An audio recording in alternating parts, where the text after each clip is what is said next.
Pemirsa, angin puting beliung dan hujan es menerjang sejumlah desa di Sukosewu, Kabupaten Bojonegoro, Jawa Timur. Sebuah panggung pengajian ambruk, puluhan rumah rusak, serta seorang warga terluka akibat tertimpa pohon tumbang.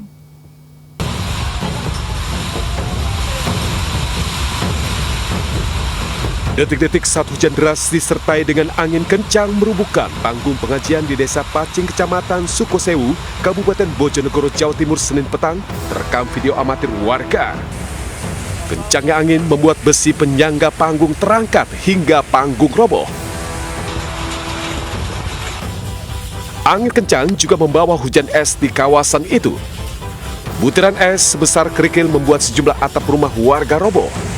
Selain itu, satu orang warga juga terluka akibat pohon tumbang. 15 menit, tapi intensitasnya nggak seperti tadi. Tadi kan es batunya besar-besar, sekarang agak.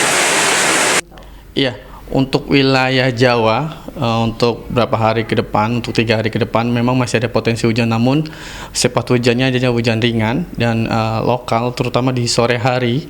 Ini perlu diwaspadai untuk wilayah Jawa, khususnya di wilayah selatan. Untuk wilayah Jabodetabek sendiri, potensi hujan masih akan terjadi terutama di wilayah Jakarta Selatan, Jakarta Timur, Depok, dan Bogor. Badan Meteorologi, Klimatologi, dan Geofisika memperkirakan cuaca buruk akan terus terjadi di Pulau Jawa untuk sepekan ke depan.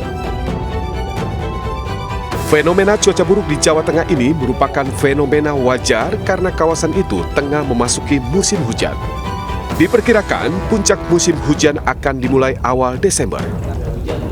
Dari Bojonegoro, Jawa Timur, dan Jakarta, Tim Liputan iNews melaporkan.